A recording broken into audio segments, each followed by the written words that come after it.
సర్వసృష్టికర్తగా మనకై ఉండిన మన ప్రభువైన యేసు యొక్క నామమునకు మహిమ కలుగునుగాక. క్రీస్తునందు ప్రియమైన వారందరికీ నా స్తోత్రములు తెలియజేయుచున్నాను. ఈ ఉదయకాలమున మన వేకువ మన్నా యొక్క ముఖ్య అంశము మనఃపూర్వకముగా అర్పించుట. దీని ధ్యానార్థమై మనము నిర్గమకాండము 25వ అధ్యాయము 2వ వచనము వైపు మన పరిశుద్ధ గ్రంథమును త్రిప్పెదముగాక. యెహోవా మోషేకు ఇలాగు సెలవిచ్చెను, నాకు ప్రతిష్టార్పణ తీసుకొని రండని ఇశ్రాయేలీయులతో చెప్పుము. మనఃపూర్వకముగా అర్పించు ప్రతి మనుషుని యొద్ద దాని తీసుకొని రావలెను అని చదువుచున్నాము. ఈ వాక్యమును వినిచుండిన ప్రియమైన వారలారా, మనము మన దేవునిచే నియమించబడిన దశమ భాగములు అర్పించినప్పుడు మనము ఏదో తప్పదని నియమము ప్రకారము ఇచ్చుట కంటే కూడా దేవుడు మనము పూర్ణ మనసుతో ఇచ్చుచున్నామా లేదా అని గమనించుదురు. ఒక్క నిమిషము మనం ఆలోచించినట్లయితే దేవుడు ఇశ్రాయేలీయుల పట్ల చేసిన గొప్ప కార్యములను చూడుడి. వారిని 400 సంవత్సరములు ఫరో కాడి క్రింద ఉన్న బానిసత్వము నుండి విడిపించుట మాత్రమే కాక వారిని ఒక అద్భుతమైన కార్యము అనగా ఎర్ర సముద్రమును పాయలుగా చేసి తానే అత్యంత పూజార్హుడని గొప్ప దేవుడని ఇటు ఇశ్రాయేలీయులకును అటు ఐగుప్తీయులకును నిరూపించి ఉన్నారు. అయినప్పటికీ తండ్రికి మన నుంచి ఏదో మొక్కుబడిగా కాక మన దశమ భాగములు అర్పణలు మనఃపూర్వకముగా ఇవ్వవలనని ఆశించుచున్నారు. మనం అపోస్తలుడైన పౌలు కొరింథీయులకు రాసిన 2వ పత్రిక 9వ అధ్యాయము 7వ వచనమును గమనించినట్లయితే అపోస్తలుడైన పౌలు సనుగు కొనకయు బలవంతముగా కాకయు ప్రతి వాడును తన హృదయములో నిశ్చయించుకొనిన ప్రకారము ఇయ్యవలెను. దేవుడు ఉత్సాహముగా ఇచ్చువానిని ప్రేమించును అని చదువుచున్నాము. ప్రియమైన వారలారా, అసలు మనము దేవునికి ఎందుకు ఇయ్యవలెను? ఇవ్వకపోతే మనకు ఎదురవు పరిస్థితులు ఏమిటి? దీనికై మనము మలాకీ పుస్తకము 3వ అధ్యాయము 8వ వచనము నుండి 11వ వచనము వరకు గమనించినట్లయితే, మానవుడు దేవుని యొద్ద దొంగిలునా? అయితే మీరు నా యొద్ద దొంగిలితిరి. దేని విషయములో మేము నీ యొద్ద దొంగిలితిమని మీరందరూ 10వ భాగమును ప్రతిష్టార్పణలను ఇయ్యక దొంగిలితిరి. ఈ జనులందరూ నా యొద్ద దొంగిలిచూనే ఉన్నారు. మీరు శాపగ్రస్తులై ఉన్నారు. నా మందిరములో ఆహారముండునట్లు 10వ భాగమంతయు మీరు నా మందిరపు నిధిలోనికి తీసుకొని రండి. దీని చేసి మీరు నన్ను శోధించిన ఎడల నేను ఆకాశపు వాకిండ్లను విప్పి పట్టజాలనంత విస్తారముగా దీవెనలు కుమ్మరించదనని సైన్యములకు అధిపతియగు యెహోవా సెలవిచ్చుచున్నాడు. మీ పంటను తినివేయు పురుగులను నేను గద్దించెదను. అవి మీ భూమి పంటను నాశనము చేయవు. మీ ద్రాక్ష చెట్లు అకాల ఫలములను రాల్పకయుండునని సైన్యములకు అధిపతియగు యెహోవా సెలవిచ్చుచున్నాడు అని చదువుచున్నాము. అంతటా ఏమి జరుగును? ఒకసారి ఆ విధముగా దేవుడు మన ఆశీర్వాదములను నాశనము చేయు వాటిని ఆజ్ఞాపించిన తరువాత ఏమి జరుగును? మనము 12వ వచనమును గమనించినట్లయితే, అప్పుడు ఆనందకరమైన దేశములో మీరు నివసింతురు గనుక అన్యజనులందరూ మిమ్మును ధన్యులందురని సైన్యములకు అధిపతియగు యెహోవా సెలవిచ్చుచున్నాడు అని చదువుచున్నాము. అది ఎంతో ధన్యకరమైన జీవితము. మన స్థితిని గూర్చి అన్యజనులు సాక్ష్యము చెప్పుట ఎంతో ధన్యత అయి ఉన్నది.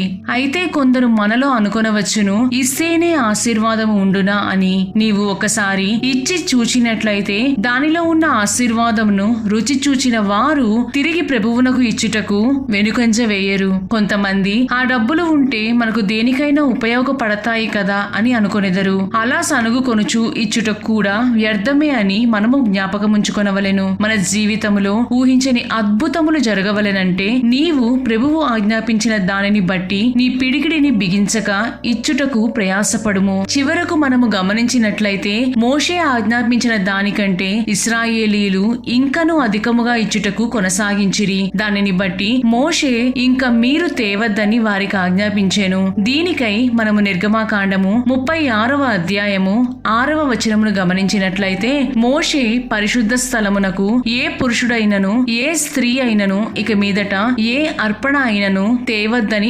ఆజ్ఞాపించెను. గనుక పాళెమందంతటను ఆ మాట చాటించిరి. ఆ పని అంతయు చేయునట్లు దాని కొరకు వారు తెచ్చిన సామాగ్రి చాలినది, అది అత్యధికమైనది అని చదువుచున్నాము. వారు అంత అధికముగా తెచ్చిచుండిరి అంటే తండ్రి వారిని ఇంకా ఎంత అధికముగా ఆశీర్వదించి ఉండిరి. ఈ సందర్భములో నేను మీతో ఒక సంఘటన పంచుకొనవలని ఆశపడుచున్నాను. ఒకానొక దేవుని బిడ్డ దేవుని విషయములో అన్ని పాటించుచున్నప్పటికీ దశమ భాగము విషయములో కొంచెము నొచ్చుకొనుచు ఉండేవాడు. దానిని బట్టి అతని గృహములో ఆశీర్వాదములు కూడా అంతంత మాత్రముగానే ఉండెను. అందరూ వ్యాపారములు రాణించుచున్నప్పటికీ తాను దేవుని బిడ్డ అయి ఉండి కూడా ఆశీర్వాదమును పొందుకొనుట పోవుటను బట్టి హృదయములో నెమ్మది లేదు. అయితే దేవుడు ప్రతి వ్యక్తిని సంధించు సమయము తప్పక వచ్చును కదా.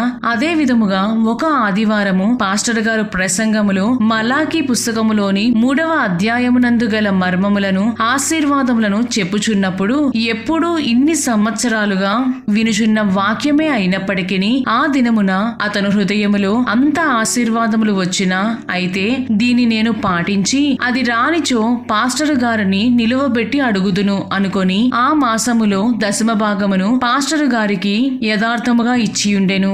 ఆ వారములోనే అతనికి అనుకొనకుండా ఊహించని రీతిలో వ్యాపారమందు లాభములు వచ్చెను. అతనికి సంతోషం అనిపించి, ప్రభువా, అయితే ఇంకనూ తీసుకోమని దశమ భాగము కంటే కొంచెము ఎక్కువగా ఇచ్చియుండెను.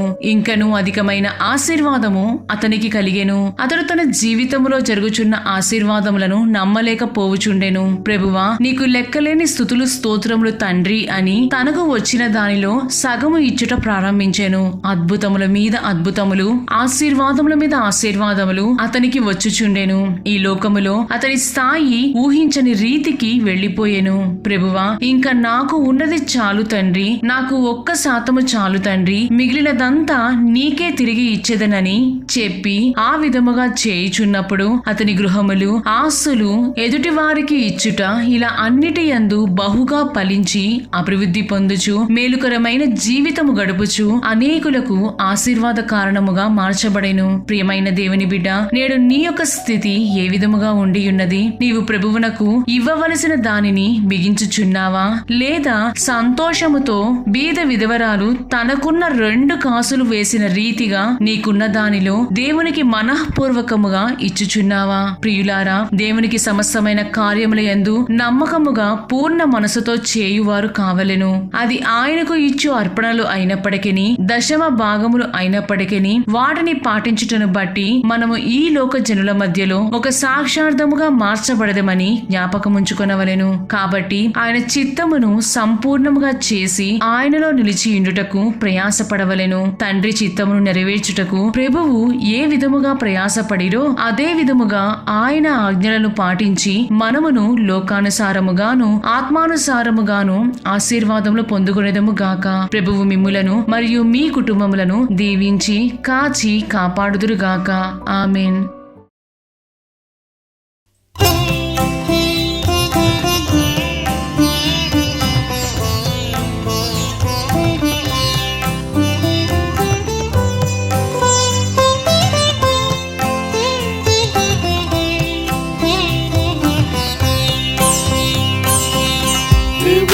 చిత్తమును చేయువారందరూ దేవునితో సదా నిలిచియుందురు. దేవుని చిత్తమును చేయువారందరూ దేవునితో సదా నిలిచియుందురు. తండ్రి చిత్తమును చేయుట నాహారం, తుద ముట్టించెదన్ తండ్రి పనిలలో. తండ్రి చిత్తమును చేయుట నాహారం, తుద ముట్టించెదన్ తండ్రి పనిలలో. దేవుని చిత్తము చేయుటకు ధరణికి దిగు వచ్చియున్నాను. దేవుని చిత్తము చేయుటకు ధరణికి దిగు వచ్చియున్నాను. నాకొక్క శరీరము అమర్చితివి, నీ చిత్తం చేయుటకు సమర్పింతును. నాకొక్క శరీరము అమర్చితివి, నీ చిత్తం చేయుటకు సమర్పింతును.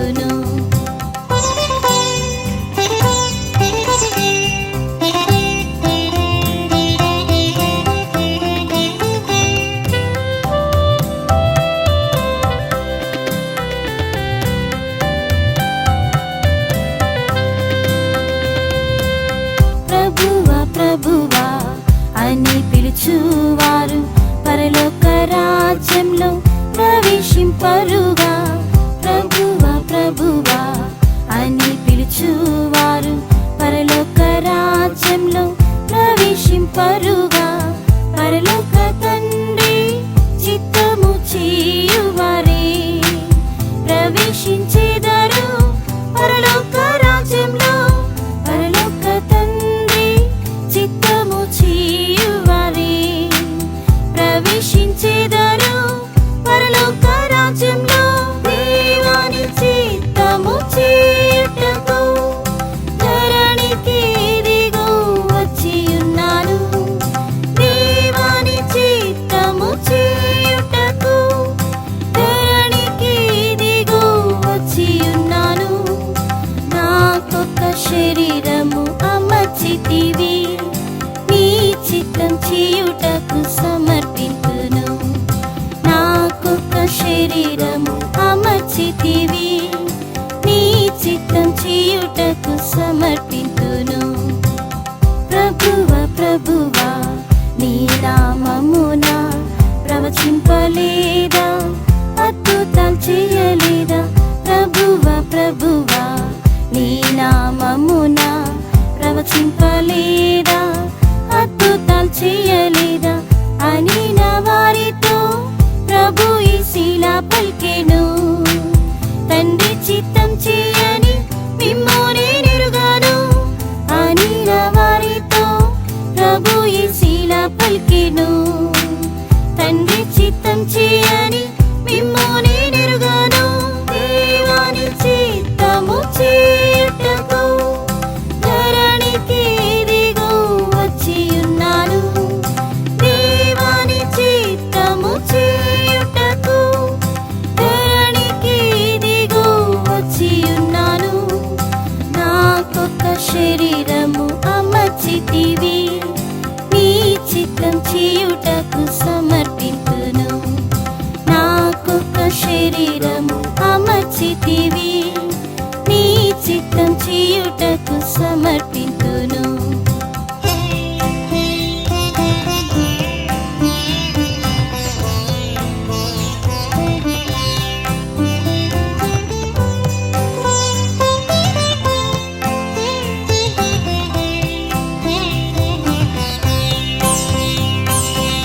నీ చిత్తం పరమందు నెరవేరునట్లు నీ చిత్తం నాయందు నెరవేర్చు ప్రభువా.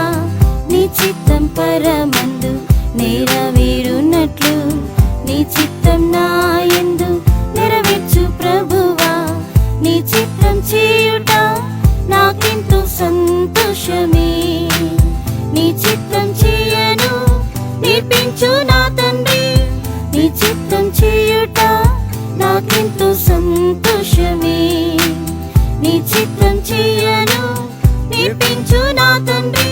దేవాని చిత్తము చేయుటకు ధరణికి దిగు వచ్చియున్నాను.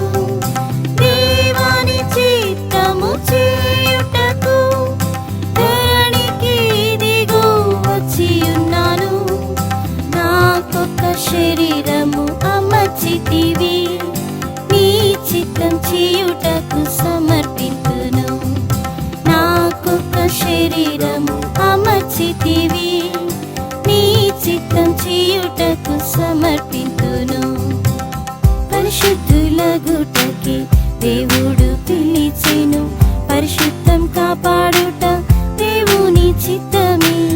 పరిశుద్ధులగుటకి దేవుడు పిలిచెను, పరిశుద్ధం కాపాడుట దేవుని చిత్తమే. పరమ తండ్రి ఉద్దేశం నెరవేర్చెను, ప్రభు చిత్తముకు నన్నర్పించెదను. పరమ తండ్రి ఉద్దేశం నెరవేర్చెను, ప్రభు చిత్తముకు నన్నర్పించెదను. దేవాని చిత్తము చేయుటకు ధరణికి దిగు వచ్చియున్నాను. దేవాని చిత్తము చేయుటకు ధరణికి దిగు వచ్చియున్నాను. నాకొక శరీరము అమర్చితివి, నీ చిత్తం చేయుటకు సమర్పింతును. నాకొక శరీరము అమర్చితివి,